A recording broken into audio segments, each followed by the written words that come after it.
West Ham Irons channel and the full-time fan chat. I've got a good channel friend, Bill, with me. Bill, scores in front of us, mate, on the screen. It's another disappointing 3-2 home defeat like the recent Southampton game, mate. And were you at the game today?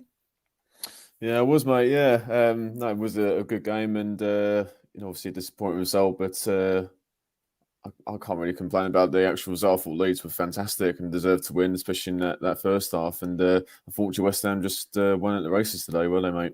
Yeah, I mean, a couple of things I'm taking away from the game were that we obviously are quite wasteful up front in terms of there's no issue with creating chances, but it seems like for every goal we score, we seem to miss 5, 6 really good chances. Perhaps that's what it is across the board for other clubs. I'm not sure. The other thing I saw is that we're quite easy to carve open at the back, mate. I'm not sure who's leading the back for. Is it Dawson? Kafal was missing a little bit out of position for perhaps one of the goals. So that's kind of thing I'm picking up, mate. I don't know what you're more frustrated with, up front or at the back, or a bit of both. Yeah, I think defensively was really worrying today, mate. I've got to say, because all three goals that we considered were really avoidable. I've got to say, I think, the first one, Harrison, fair play to him with a hat trick, but I mean the first one he scored, just a hopeful ball from Ayling, I think it was at the back. Could Cresswell done a little bit better? I'd possibly say so. And then after the brilliant save by Fabianski, he wasn't backed up by his fellow defenders. Forshaw had so much time and space to pass the ball back to Harrison, who again had time and space to get the shot away, and it was a brilliant strike. Fair play to him. That was the only place he could actually score where he actually ended up. But that was too easy. And then the second one was poor marking from set piece. Obviously, we've been proficient from set pieces, and obviously we've got a header. Bowen's first goal, that was from a corner. But I mean, our marking was terrible for Harrison's second goal, and then and the third one, giving the ball away again. And then, as you say, I think Soufal was out of position, but he was trying to fly forward, and Diop and Vlasic were definitely fought for the third one. So I think. Yeah, I think we did good. I think we created the chances. Obviously, I think it should have been 3-3. Obviously, Bowen should have scored. I mean, he was fantastic again, Bowen, but he should have buried his.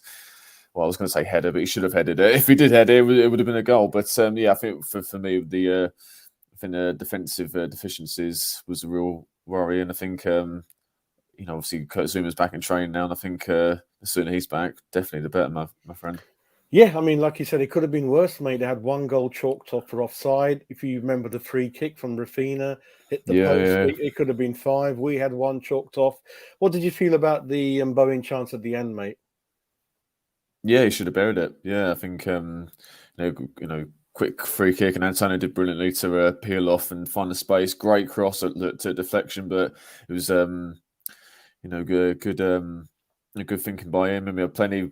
Obviously, played bodies forward, and as soon as Bowen had was going towards it, you think, well, the net's going to bulge, and sometimes you think, well, I can see or a bit unlucky there at the end. They should have buried it, should have headed it, should have been 3-3. But I mean, he was fantastic, so it's hard to criticise him too much. But I think he should have. He should have scored, no doubt about it. Yeah, I've seen the replay of it when I came home, and even a commentator was saying, instead of trying to chest it, why didn't you just head it in? It's in. Yeah, Alan Smith, I think it was. Yeah, Alan Smith would have gobbled that up. Yeah.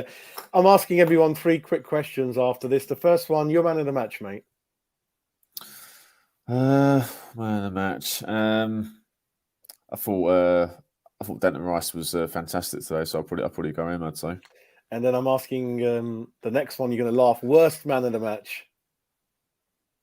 I think Issa Diop was really shaky today. Really, really shaky. I know he's an easy one to target Diop at times, but I mean, it's a shame about Diop because I think he started the season off really well in the Europa League games and the Carabao Cup Carabao Cup games. But I mean, he's regressed to the point where.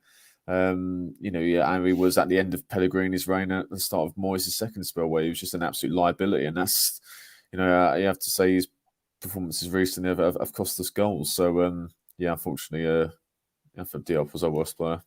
I haven't seen. I mean, when he came off, there was a bit of a jeering, wasn't it? Perhaps a bit of booing. Yeah, I haven't well, I seen think it that was, in a long time. sarcastic. Yeah, it was sarcastic cheering. I Yeah. got to say, yeah, especially around where I was sitting anyway. Yeah. Final question after today's game and your feelings this evening. Where do you think we'll finish at the end of the season? Yeah.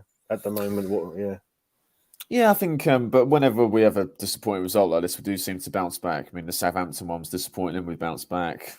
So I think, the squad is made of sterner stuff nowadays. So I think, I think Champions League was always going to be difficult, and I think it definitely will be now. I don't see. I think sixth is realistic for us to match last season, no doubt. No problem, mate. Thanks for your time, Bill, and we'll catch up soon on another show. Take care.